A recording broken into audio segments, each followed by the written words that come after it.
Hey everyone, Shalon Winter here. As always, here's the risk disclosure. Trading futures is risky. Know what you're doing before you do it. You can lose all your money. So take a moment, pause the video, read over that here. All right, so today's video, what this is kind of a part 2 to my money management video that I made before. If you haven't seen that one yet, stop right now, hit the button that's going to pop up here above, and go watch that video first. But what I realized with talking to some people is that I need to go into more depth of how I handle my accounts once I go funded. Once I'm funded now, you passed an evaluation. So how does that work? Do you just do the same thing? Before, in the past, I was more along the lines of, hey, let's do the same thing. Don't change anything. Just keep doing it. But what I realized is a lot of people, and even myself, but a lot of people go into a funded account and then they blow it out, right? You took all that time to pass an evaluation, especially like myself. I don't take 10 days to pass an evaluation. I don't take 5 days. I take on average around 30 days. Some a little bit less, some go further. I recently just passed another $50,000 evaluation, and it took me 47 trading days because I trade small. I don't trade big. I take my time. Some days I don't get a trade. So I want to show, this was on the last money management video. If you remember, I gave you this spreadsheet, right? To count everything in ticks. I'm not going to go into it, but if you remember, let me show you here. Let's go. And on the last video, I show you how I fill this out. Okay, so I'm not going to go into that. But what I want to show you is based, and let me click here. If you're doing,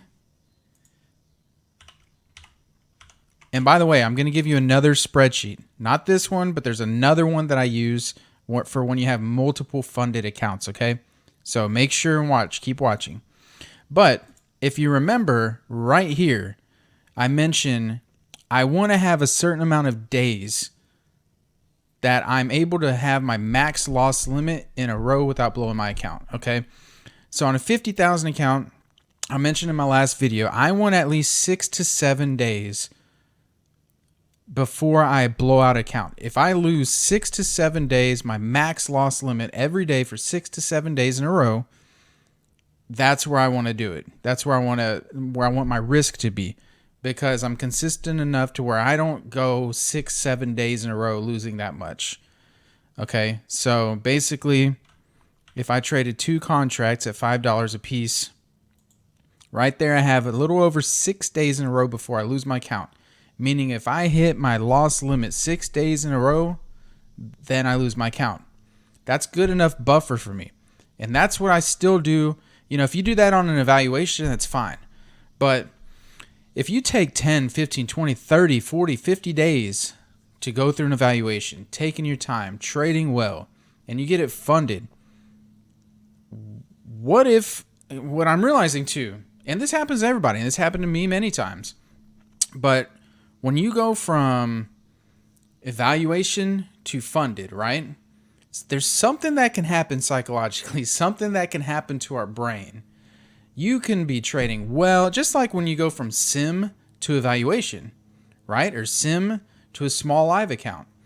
But from an evaluation to a PA to a funded account, most people that I'm seeing, a lot of times we have something emotionally, something psychologically, something in there that it just messes us up a little bit. So I've kind of made an adjustment. When going from evaluation, you pass that. Now you're in a funded account. Let's go even slower, okay? So now even myself, what I'm doing is I want to go back to, I want to double this. What I'm doing in evaluation, I want to double it. So now if I'm on a $50,000 account, I'm making sure I'm not trading more than 1 contract to start. Okay, that's going to give me a cushion of 12 and a half days that I can go losing in a row my max loss amount every single day. That I never do, okay? And most people should not do. If you're trading, especially the Apex investing system, and you're taking valid good setups, you're not gonna, full disclosure, okay?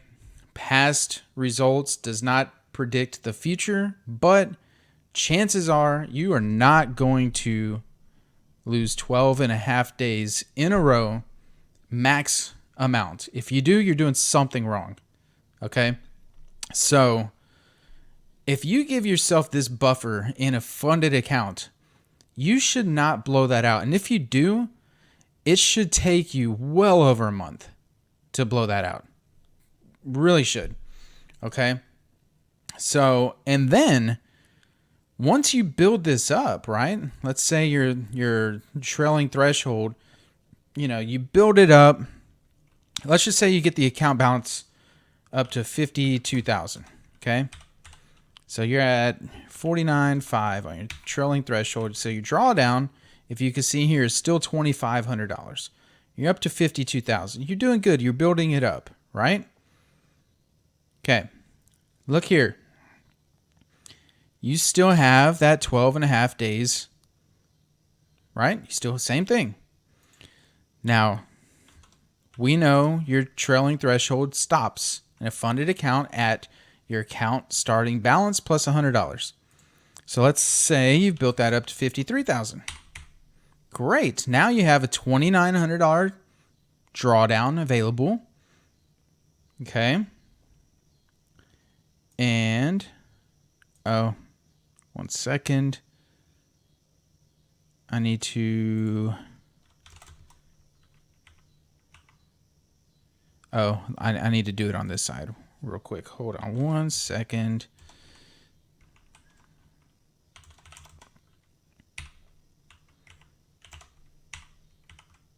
One second.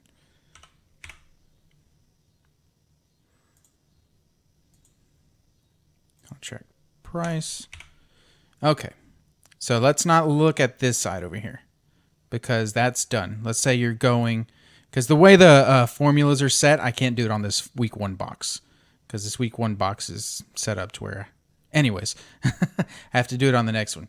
So, same thing. We're at 53. Now look at your max losing days. It goes up to 14 and a half, right? Great. Well, once this... I don't want to increase this contract yet, right? I want to build this. You want to build it. We do not want to blow out funded accounts. That's our goal, right? We took all that time. We're working so hard. We're being consistent, disciplined. We don't want to blow it out. So we want to keep building. Let's get this up to 54,000. See what that looks like. Now we have a $3,900 drawdown. Now, look, we're up at 19 and a half days we can lose in a row before we blow this thing out. Let's just see what it looks like if we go up to 2 contracts. Okay, that's not too bad. We have 10 days in a row. So at this point, you can decide, do I want to jump up to 2? Maybe. But then if you take a loss, all of a sudden that kind of drops down a lot because you're going to take a bigger loss. Or maybe let's grow it a little bit more, 55,000. Okay, now we have a $4,900 drawdown. Now we have 24 and a half days. So my thoughts are I want to double. Before I go up in contracts, which is double, I want to double my max losing days allowed. Okay? So now, remember it was 12 and a half here. Now it's at 24 and a half. Almost double. Just about. So now if we go up to 2 contracts, let's see what happens. Now we still have our 12 and a half days. So this is my strategy. This is what I started doing because, and I've blown out funded accounts before myself, and it's not fun. You go through all that hard work, you get a funded account, you don't want to blow it out, especially in the first month, right? So this way, what I found, and I've been doing this myself, is once I'm funded, I decrease my contracts I divide it by half. If I'm in a 50K evaluation and I'm trading 2 contracts, I go down to 1. If I'm in a $300,000 valuation, I'm trading 4. I'm trading 4 contracts, I go down to 2. That's what I'm doing. That's what I do. Whatever size account, what I'm trading in my evaluation, and once I go to funded, I'm trading in half. And it's been great. It's been working great. So I wanted to share that, okay? So you already have this spreadsheet if you watch the money management video. If you don't have the spreadsheet, that means you didn't watch the money management video, and I'm not going to put it in this video yet, or I'm not going to put it in this video. I'm going to make you watch the money management video, the first one, because you need to watch that one first. I explain how to use the spreadsheet there too. Okay? I want you to see this spreadsheet. This is the new one that I'm giving you. This is for when you have multiple funded accounts. This is pretty cool, okay? I like this. And this is going to be 12 months of tracking. See there? 12 months. Each week. I realize some months you're going to have 5 weeks. So if that's the case, just combine week 4 and 5. Keep it simple, okay? Now, what this is going to be, this is going to track, this is kind of like an overview here, okay? Track each month.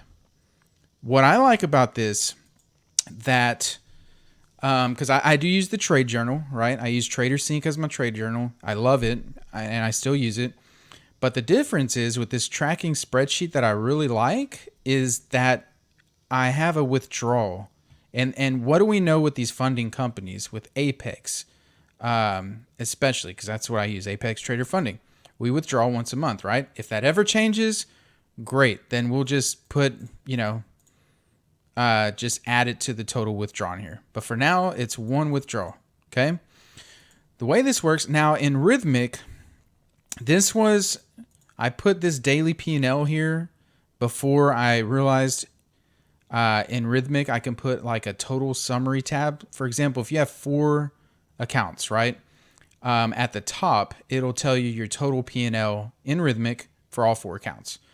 Before you can have that setting in there. Before I realized that, instead of sitting there adding all my up with a calculator, what I did was say, okay, in one account, if I made $110, $100, $150, $200.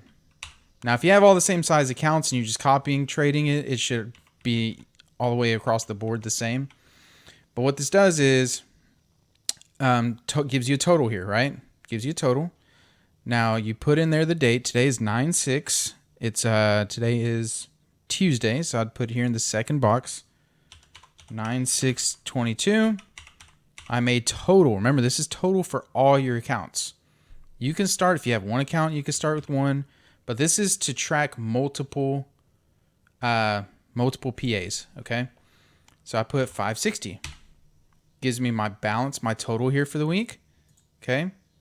And this daily P&L, you don't have to use it. You don't have to. It just is to calculate quickly your total, but you should be able to grab that from Rhythmic pretty easily. So then you could just drag this down to put all the dates, right?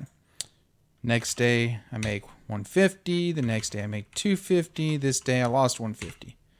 So I got a total of 810. And what it does is month 1, when you fill all these out for each week, right? All these out, it'll give you your weekly P&L, and then up here, it's going to give you your total P&L for the entire month. Pretty cool, huh? Now, over here gives you your total profit made, total withdrawn, and the remaining balance. Here, you'll type in how much you withdrew. So let's say I'm just going to do this 1,500 this week. Let's say I made 1,000 this week. Okay, and let's say I made 750 this week. Okay, so turned green because I had all green weeks. And then up here, you made $4,060. Let's say I took a $1,000 withdrawal. I type that in there. And what it does is it subtracts it from the balance. So my account has a balance remaining of $3,060. Over here, it says I have a total withdrawn now of $1,000, my remaining balance, and my total profit made. And then I'm not going to go through every single month, but let's just say the next month I made $5,600. I'm not going to go through, but let's just say over the entire month, that's what it was. So up here, see, for month 2, 5,600. Total my account balance has in all my accounts right now 8,660. But let's say I took out $2,500 that month. It subtracts it. So now I have a remaining 61. Shows my total withdrawn, my remaining balance, my total profit made. Okay? And that's how this works. Very simple. You just fill it out, your dates, put in your balance. Now, see if I lost $1,000, turns red. Bad. We want to avoid red. Okay? That means I'm down $1,000. Okay? So maybe I can't withdraw. I only have $2,000 left in my account. Then I go to the next month. It's that simple. It's very simple. But this is cool because I like it, and I made it because now you put your totals for all your accounts. We all know most of us are all trading multiple accounts. You put your totals, and then it tracks your balance, your withdrawn, and your remaining balance, and still gives you your total profit made. So it makes it very easy to track. Especially, we know with the first 3 months with Apex, right? We have an amount, max amount we're able to withdraw for the first 3 months, and then the 4th month. So let's just look at that. Look, let's just say, oops, what am I doing? Uh-oh, messing it up. Okay, let's just say, okay, I made that. We're just gonna go easy math here. Let's just say I made 5,000 each month. Okay. And month 1, I took 1,000, 1,000, 1,000. Because that's, let's just say that's what we took the first 3 months, right? Month 4 comes and I'm ready to withdraw. You can withdraw as much as you want. Just got to be aware of that drawdown, right? But my balance now, I know, hey, I got $16,000 there available to withdraw. Do I want to withdraw all of it? No, probably not. Do I want to withdraw half? Maybe. So let's say I want to take out $8,000. That leaves me with $8,000 in there. So you can see I've withdrawn 11,000. Remaining balance is 8,000, and that's my total profit made. So that's pretty nice. So I'm going to have the link for this spreadsheet in there. I think that's just another little useful spreadsheet you can use. But yeah, I just wanted to cover that. This video is not very long. I just wanted to cover that kind of how I do my money management going into a funded account. So hope this helps you. Make sure you like this video. Make sure you're subscribed to my channel, and all the descriptions to follow me and everything is, all the links to follow me is in the description below. So make sure and sign up for all of it. All right. So have a great week. I hope you all trade well, and I'll see you on the next video.